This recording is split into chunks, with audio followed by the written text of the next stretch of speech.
India market invest মাইন্ডসেটে আপনাদের স্বাগত। যারা চ্যানেল নতুন এসেছেন তাদেরকে বলবো প্লিজ চ্যানেলটাকে সাবস্ক্রাইব করবেন, লাইক করবেন, বেল আইকনটা প্রেস করবেন, তার সাথে অল বাটনটা প্রেস করবেন, তার নোটিফিকেশনটা কিন্তু সঙ্গে সঙ্গে আপনাদের কাছে গিয়ে পৌঁছবে। দেখুন, আজকে হচ্ছে 12 তারিখ। 10 তারিখে আমরা একটা ব্রেকিং নিউজ পেয়েছিলাম ইউএসের মার্কেট থেকে। তো 12 তারিখে সেই ব্রেকিং নিউজটা কিন্তু আমাদের মার্কেটে অর্থাৎ আমাদের ইন্ডিয়াতে কিন্তু হচ্ছে পাওয়া যাবে।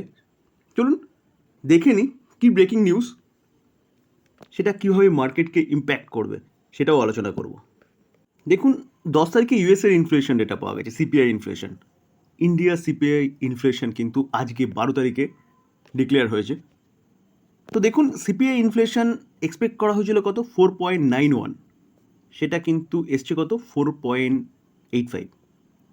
কমে গেছে। কমে গেছে মানে কি, ভালো হয়েছে না খারাপ হয়েছে? অবভিয়াসলি ভালো হয়েছে, কারণ ইনফ্লেশন যত কম থাকবে তত কিন্তু মার্কেটের জন্যে ভালো। কারণ কারণ ইনফ্লেশন কম মানে হচ্ছে দ্রব্যমূল্য কম, এবং আমরা যে রেট কাটের যে স্বপ্ন দেখছি সেই স্বপ্ন কিন্তু কিছুটা হলেও এগিয়ে গেলাম। কারণ কি, ইনফ্লেশন যত কন্ট্রোল থাকবে তত তাড়াতাড়ি কিন্তু আরবিআইয়ের সুবিধা হবে রেট কাটটা করা। কেন? কারণ ইনফ্লেশনের জন্যেই কিন্তু, ইনফ্লেশন হাই হওয়ার জন্যে কিন্তু রেট হাইক করতে হয়েছিল। তো চলুন আমরা প্রিভিয়াস ডেটাগুলো একটু দেখে নিই। তো প্রিভিয়াস ডেটা দেখলে দেখা যাবে, দেখুন মার্চের ইনফ্লেশন ডেটা যেটা আজকে আমাদের 12 তারিখে পাওয়া গেছে এপ্রিলে, সেটা ফোরকাস্ট করা হয়েছিল 4.91, সেটা 4.85 এসছে। দেখুন ফেব্রুয়ারি ডেটা 5.02 ছিল, সেটা 5.09 হয়েছে, সেটা কিন্তু একটু বেড়েছিল। জানুয়ারির ডেটা 5.09 ছিল, সেই 5.09টা 5.10 হয়েছিল, সেটাও কিন্তু বাড়তি ছিল। আবার ডিসেম্বরের ডেটাটা কিন্তু কন্ট্রোলে ছিল, 5.87, 5.69। তো দেখা যাচ্ছে আমাদের যে ইনফ্লেশন টলারেন্স লেভেল কিন্তু আরবিআই কত বলেছে, 4 থেকে 6 এর মধ্যে থাকলে কিন্তু আমাদের অর্থনীতির জন্য ভালো। তো আমাদের ইনফ্লেশন কিন্তু কন্ট্রোলেই আছে, যেটা ইউএসের নেই। আমরা 10 তারিখে দেখেছিলাম যে ইউএসের ইনফ্লেশন ডেটা কিন্তু এবারও বেড়েছে, পরপর 4বার যা ফোরকাস্ট করা হয়েছে তার থেকে বেড়েছে, যার জন্যে মার্কেট কিন্তু কারেকশন হয়েছে, এটা বলতে পারেন। তো দেখা যাক সোমবারে কী হয়, কারণ সোমবারে কিন্তু আমাদের যে ইনফ্লেশন ডেটাটা পাওয়া যাচ্ছে সেই ডেটা অনুযায়ী কিন্তু বলা যেতে পারে আমাদের আরবিআই ভালো কাজ করছে বা গভর্নমেন্ট ভালো কাজ করছে। তো সোমবারে মার্কেট কীভাবে এই ডেটাটাকে নেয়। দেখুন, নিফটি ফিফটি পড়ার পিছনে কারণ কিন্তু এটাকেই বলা চলে যে আমাদের নিফটি কন্টিনিউয়াসলি কিন্তু ভালো করছিল। ইউএসের ইনফ্লেশন ডেটা যেটা আমি 10 তারিখে আলোচনা করেছিলাম, দেখুন জাস্ট একদিন আগে যে ইউএস থেকে খারাপ খবর পাওয়া যাচ্ছে, ইউএসের মার্কেট পড়ছে। তো এখানে কিন্তু আলোচনা করেছিলাম ইউএসের ইনফ্লেশনকে নিয়ে। তো সেখানে কিন্তু আমরা বলেছিলাম আমাদের মার্কেটও পড়তে পারে। দেখুন আমাদের মার্কেটও কি হবে। তো এটাই কারণ কিন্তু আজকে মার্কেট পড়ার পিছনে। তো এবার দেখা যাক যে মন্ডেতে নিফটি কী করে। কারণ কি, কারণ আমাদের ইনফ্লেশন যেটা সেটা কিন্তু যথেষ্ট ভালো এসছে। দেখুন ভোডাফোন আইডিয়া যেটা শোনা যাচ্ছে, তারা কিন্তু 18,000 করোড় এফপিও এনেছে।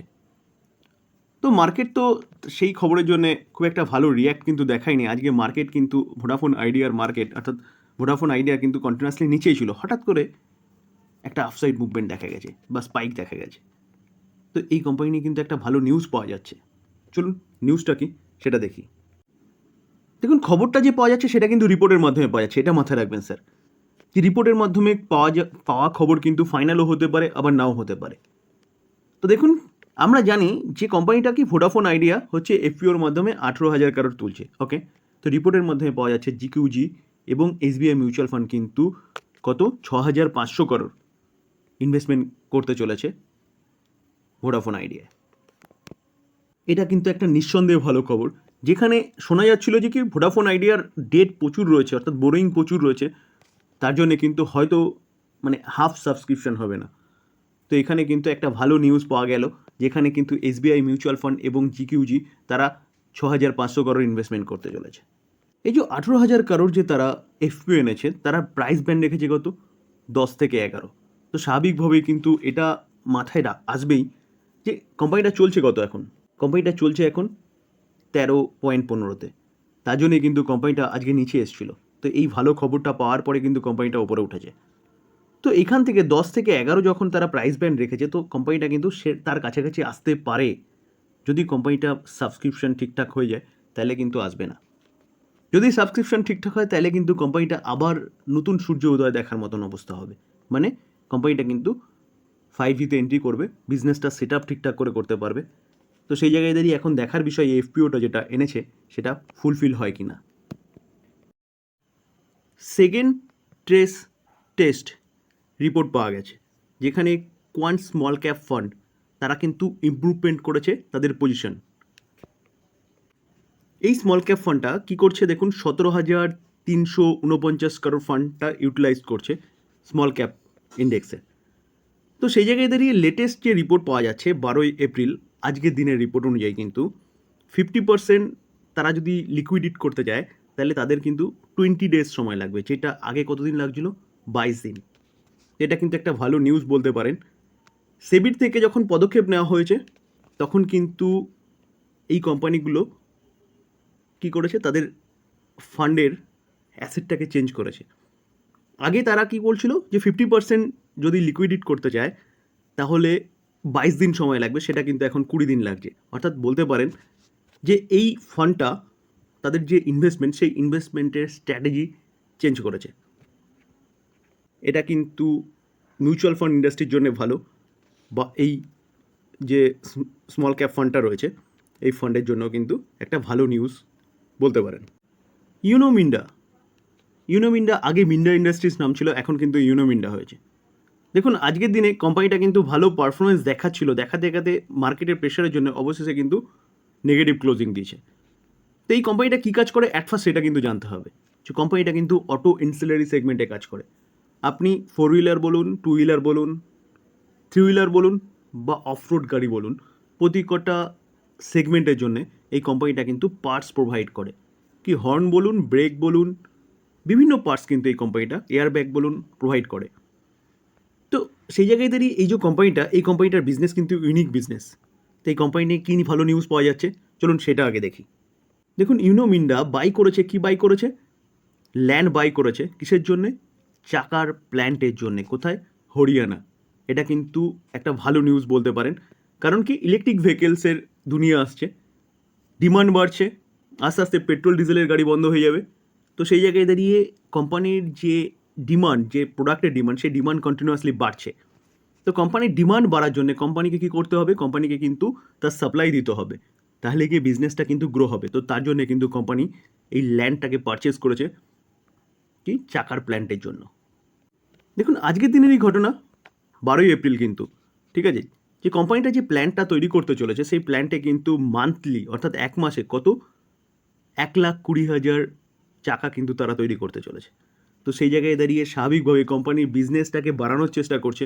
তো বিজনেস বাড়লে কোম্পানির প্রফিটেবিলিটি, রেভিনিউ বাড়বে, তো কোম্পানিও কিন্তু গ্রো হবে, তো শেয়ারও কিন্তু গ্রো হবে। তো বলা যেতে পারে নিঃসন্দেহে কিন্তু এটা কোম্পানির জন্য ভালো নিউজ। দেখুন কোম্পানিটা কিন্তু ভালো পারফরমেন্স দেখাচ্ছে। এক মাসে যদি আমরা দেখি তাহলে এক মাসে কোম্পানিটা 16% আপসাইড মুভমেন্ট দেখিয়েছে। আমরা যদি কোম্পানিটাকে 6 মাসের চার্ট দেখি 20% আপসাইড মুভমেন্ট দেখিয়েছে। আমরা যদি কোম্পানিটার 1 বছরের চার্ট দেখি 44% আপসাইড মুভমেন্ট দেখিয়েছে। আমরা যদি 5 বছরের চার্ট দেখি দেখলে দেখা যাবে 273% আপসাইড মুভমেন্ট দেখিয়েছে। তো এই কোম্পানিটা কিন্তু অটো ইনসিলারি সেগমেন্টের একটা ভালো কোম্পানি। এই কোম্পানি নিয়ে কিন্তু আপনারা চিন্তাভাবনা করতে পারেন, যেই কোম্পানিটা কিন্তু শুধু দেশে নয় ওয়ার্ল্ড বেসিস কোম্পানিটার কিন্তু ক্লায়েন্ট। চলুন আমরা কোম্পানিটার ক্লায়েন্ট দেখে নিই। দেখুন আমরা যদি অ্যাট ফার্স্ট টু হুইলার সেগমেন্টে দেখি তাহলে টু হুইলার সেগমেন্টে দেখলে দেখা যাবে, দেখুন বাজাজ রয়েছে, BMW রয়েছে, হুন্ডা রয়েছে, হিরো রয়েছে, KTM রয়েছে, মাহিন্দ্রা রয়েছে, পিয়াগিও রয়েছে। তো এইভাবে দেখলে দেখা যাবে দেখুন প্রচুর রয়েছে, TVS, সুজুকি, ইয়ামাহা, এরা কিন্তু হচ্ছে কোম্পানিটার ক্লায়েন্ট। ঠিক আছে, আমরা যদি কোম্পানিটার দেখুন 4 হুইলার সেগমেন্টে দেখি তাহলে দেখলে দেখা যাবে অশোক লেল্যান্ড, ডেলমার, জ্যাগুয়ার রয়েছে। এভাবে দেখলে দেখা যাবে দেখুন প্রচুর কোম্পানিটা, হোন্ডা, মারুতি সুজুকি, মাহিন্দ্রা, নিশান, টাটা, টয়োটা, এরা কিন্তু হচ্ছে কোম্পানিটার কি ক্লায়েন্ট। আমরা যদি অফরোডও দেখি তাহলে দেখলে দেখা যাবে কিন্তু কোম্পানিটার অফরোডে কে ক্লায়েন্ট রয়েছে। অফরোড যদি দেখি তাহলে দেখলে দেখা যাবে দেখুন আইশার রয়েছে, স্কট রয়েছে, জেসিপি রয়েছে, মাহিন্দ্রা রয়েছে। তো এইভাবে কিন্তু প্রচুর, স্বরাজ, প্রচুর কোম্পানি কিন্তু এই ক্লায়েন্ট। তো এই যে কোম্পানিটা বিজনেস করছে এই বিজনেসটা কিন্তু লং টার্ম সাস্টেনেবল বিজনেস, এবং এই কোম্পানিটা তার বিজনেসটাকে কন্টিনিউয়াসলি বাড়াচ্ছে। তো সেই জায়গায় দাঁড়িয়ে কিন্তু এই কোম্পানি নিয়ে চিন্তাভাবনা করা যেতে পারে লং টার্ম ইনভেস্টমেন্টের জন্য। এই ছিল আলোচনা। যদি আলোচনাটা ভালো লাগে, যারা চ্যানেলে নতুন এসেছেন তাদেরকে বলবো প্লিজ চ্যানেলটাকে সাবস্ক্রাইব করবেন, লাইক করবেন, বেল আইকনটা প্রেস করবেন, তার সাথে অল বাটনটা প্রেস করবেন, তার নোটিফিকেশনটা কিন্তু সঙ্গে সঙ্গে আপনাদের কাছে কি পৌঁছাবে। থ্যাংক ইউ, ভালো থাকবেন।